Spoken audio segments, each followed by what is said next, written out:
Okay, I'm going to get something out of the way right off the bat.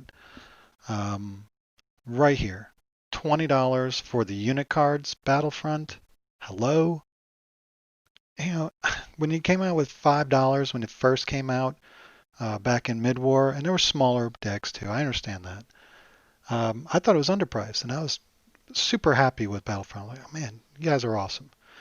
And they went to $10, like, all right, that's about right. And then they went to $15 as they got bigger. And I was like, all right, these books are getting bigger. Um, so, I mean, you've got unit cards, $15 for the D-Day Germans. All right, I get it. Let's see what the Americans are. Let's see, D-Day American, command cards, unit cards, 15. I was like, all right, you're going to 15. That's pushing it. But then when they go to $20, uh, what are you guys doing? Come on now. That is now not cool. Okay. These books, yeah, they used to be $50. You brought them down to $30, and then now the new ones are $20, and I think they're absolute bargain. I'm super pleased with the books. Um, but the cards now, come on, they're just the unit cards. You know, they're almost the same as the other. In fact, I think there are more cards, if I'm not mistaken. And let's see how many unit cards they got here for the Americans. 70. All right, let's take a look here. No, 47. Is that a misprint? You have a smaller amount of unit, 47 unit cards for the SS book,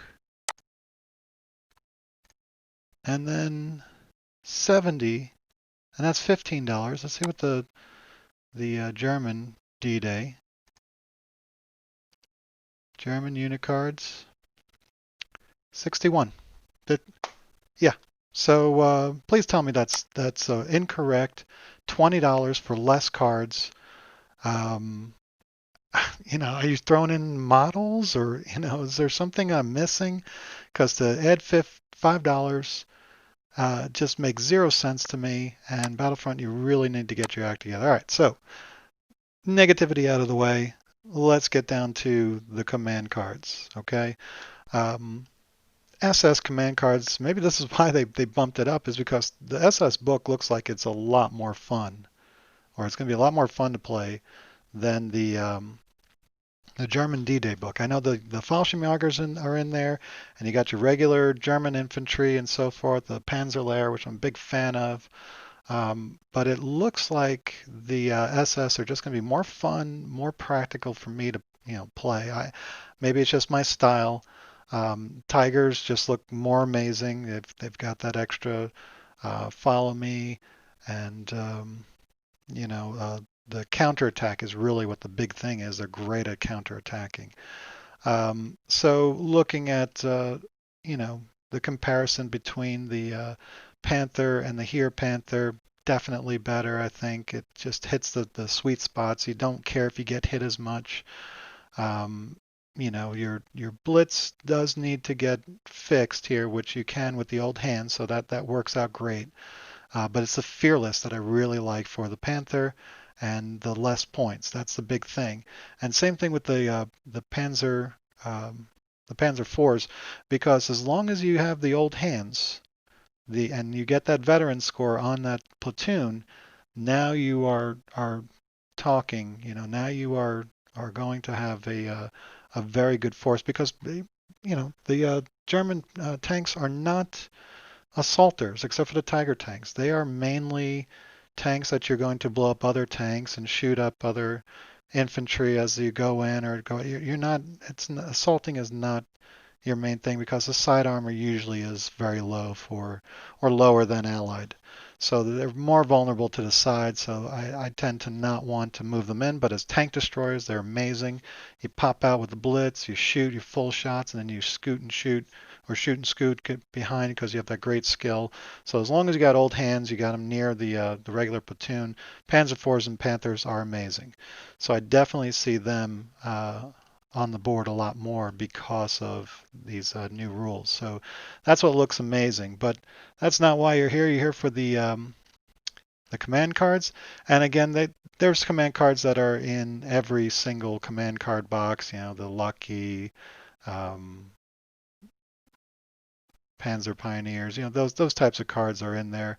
You've got a lot of crossover as the regular D-Day Germans with the Screaming Mimes, Bombard, Tiger Ace, that sort of thing. They're slightly modified. The Panzer Pioneers are going to be different because of the different skill, but that's going to be a card that I think is going to be very, very good because one thing that the infantry for the SS is poor at is digging in. That's really their only weakness. And so if you make them pioneers, boom, now you got that dig in and you're doing great. All right, so formations, you got armored cars, Pumas, half-track scouts, so a lot of scout formations, that's good. But this is where I think the command cards really shine is when you get the units. I always loved having like this. What do you have? Germans. Okay, that sounds okay. But if you say I'm using the Panzer Germans, or I'm using the 352nd Infantry, or I'm doing 101st Airborne for Americans. It just sounds cooler to me, and for them to have their own little special niche rules that are a tweak of that country has always appealed to me. So I really like the formation upgrades. Um, all right, so first SS pen, first SS and second SS, I don't see a big deal. Um, you've got first SS, especially Street Fighters. The you hit the commander on a 4-up. If he's destroyed, you could switch another two on a 2-up. So if you got a special commander, maybe I could see this being a good thing. So if you're picking one of these cards down here, the heroes, and it's a commander, then maybe you go with this. This might be a good combination. Unwilling volunteers, even though they're still, I think, better and more cost efficient than the beach ones in D-Day, still not a big fan of this. It doesn't save you all that many points. And then you got the second SS where you get tactics 3-up. You can discard this card, remove the effect, reroll tactics. Now, if this is for tanks, so, yeah, if I have a tank formation, let's see, I don't think it says anything that you can't use it for tank formation, but infantry formation, not interested, but you know, for a tank formation, absolutely, that really cleans up the weakness of the SS. So second SS, if I'm running tanks, I'm going to want that. Ninth SS is where I think a lot of people are going to go. This gives you fearless veteran, um, everything, tanks, infantry, whatever. This you want elite troops, the best of the best. You go at ninth SS Panzers. Of course, you're not going to have a lot on the board, but if you're a beginner or if you're somebody who just likes to dominate, person for person, tank for tank, this is going to be the one for you. You're going to pay the points. Like if you want Panthers this way, it's +3 per tank, which makes it slightly more expensive than the here, but you're getting fearless veteran Panthers. I mean, for what, a half a point or so? Oh man, that's right up my alley there. So absolutely love that. Panzers. Not only is it well, you pay 2 more per Panzer, but you get a 2-up remount. I mean, that's like Italian tanks, Tiger tanks. Love that idea of the 2-up remount. It's going to make your guys that much more amazing and hard to kill. You don't really need a lot of tanks if every tank's going to be operational all the time for the most part. So I'm a big fan of this Ninth SS. Stug's pretty much same thing. Reflection of the Panzer IVs. Infantry, yeah, good to have that in your infantry and other things. But I think it's where again the tanks are, the Panthers and the Panzers. That's what you're going to want to do. One thing that I think people are going to overlook is the 10th SS. Now I know the websites here that I've been looking at, Breakthrough Assault and No Dice, No Glory. I think they do recognize this. This is a really good card. You get minus one point for formation, which is not a big deal. You lose the old hands rule. But if you're going infantry, you're going mech infantry, then this is a good one to have because I don't think you need that extra tactics for your infantry. So you could save yourself a point on that infantry and lose the old hands rule for 10th SS. So if you're going infantry, I recommend the 10th SS. Now, the 12th SS, which I thought was in the book, so it's kind of strange that they're here. I thought they were just the vanilla SS, but they got their own card too. But you know, you got two cards for the first SS, so maybe it's just a second version of 12 Panzer. I don't know. I gotta get these cards and figure out what's going on here. But any units that lose a leader within 6 inches of formation pass a follow me movement order test on 2 up and may still shoot after passing a follow me test, provided they moved at tactical speed beforehand. So they move tactical, follow me, any units, let's see. Okay, so you got to be within your command, close to your commander, and then you can do the special follow me, which I guess is good for infantry. I mean, you're going to want to assault with these guys. The SS are infantry assaulters, so I guess 12th SS would be good for your infantry as well. And then you got the 17th Panzer Grenadier Division, the Volksdeutsch, -1. They get a last stand on 5. I'm not a big fan of that, but if you're going to use infantry, last stands are not a big deal if you have a lot of stands in your infantry. They get down to 2, your platoon is pretty much destroyed. It can give you a +1 in a close game situation, but -1 point per unit. That's not bad. I mean, you can fit in, a lucky card there, just for one of these platoons. Probably if I had a, whatchamacallit, where they are not a core unit, they're an attachment, it might be a good idea to get them. Now, in this article, they seem to think that the heroes are really, really good. It's a mixed bag.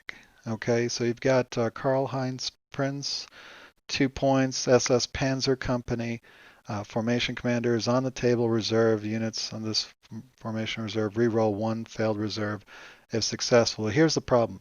The die can only be used to bring in a unit from this formation on from reserve. So it's got to be from the core formation. So if you got a big formation, not a lot of support, this is probably a good idea. So it's situational of how you use it. If you've got a lot of support units, and this is not a good idea. Adolf Peichel, I think that's how you say it, +2 counterattack and +2 assault on SS Panzer Grenadier. That is a great card to have. Like I said, you are going to try to get an assault. I mean, with being aggressive, it's going to be hard to get in on an assault, but once you get there, you're 3 up on your counterattacks and your assaults, and this guy makes a 2 up. So it's a lot like the Rangers that I like to play for the Americans. So this guy I'm a big fan of, so that's really good. Now, the guys that I expected to be awesome, like Barkman and Whitman, I'm kind of disappointed. 4 points, so that the unit may reroll 1 failed to roll each hit in a shooting step, which is good. And if the unit leader is destroyed, reroll a die, and a 5 up, it's bailed out instead. So he says, I would totally have this penalty. Yeah, it's good, but for 4 points, I don't know. It's nice. It's growing on me. If reroll failed hit, and then you get it's like having sandbag armor. So that's nice. 1 point for sandbag armor, 3 points for reroll for one guy. I don't know. If you can combine it with something else that'll give them more shots, maybe. But I think that's a push, really. Here's my real disappointment. Michael Whitman, 12 whopping points. Okay, this is the dude in every time I see a D-Day book, this guy's got everything. He's like Batman. Here he gets halted rate of fire of 3, moving rate of fire of 2, which is awesome. Rerolls all failed to hit rolls when shooting with his gun. That's awesome. and then he can be in an ambush, even though he may not have ambush, or if there's an ambush, he gets a second ambush with the HQ, which is awesome. Okay, it's all awesome, but for 12 points, I don't know about that. I mean, here's what I was thinking. You know how you got the tank ace and then you roll? I was like maybe 10, 12 points and you get all of them. You don't have to roll for Tiger Ace. He's the ace of everything. That's what I thought Michael Whitman would be. It's a total grab bag. This is more simple. The guy is just going to put out a bunch of shots. He's going to get to re-roll everything. Um, yeah, with the Tiger being what, 12 and a half points. So, it's, would you rather have Michael Whitman or another Tiger? That's basically what you're looking at. If you have a Tiger, then you have a halted rate of fire of 4, moving rate of fire of 2. Don't get re-rolls, but I mean you get a whole nother tank for them to shoot at. So you diversify, whereas this you're consolidating one. I don't know. Maybe it's worth it. I got to see it in action. I've been wrong before, but I expected him to be better in assaulting and just rolling, just mashing troops underneath his treads and just being a total overall. But here he's more of like a tank destroyer guy. Sounds more like a Carius, because I always got the impression Carius was like the long range sniper type Tiger Ace, and Whitman was the one that just blasted through everybody and just was an absolute legend, of course. So I don't know. I got to see it in action. I'm not sold on it. And then we got Emile Durr down here, 2 points, SS Tank Hunter Platoon.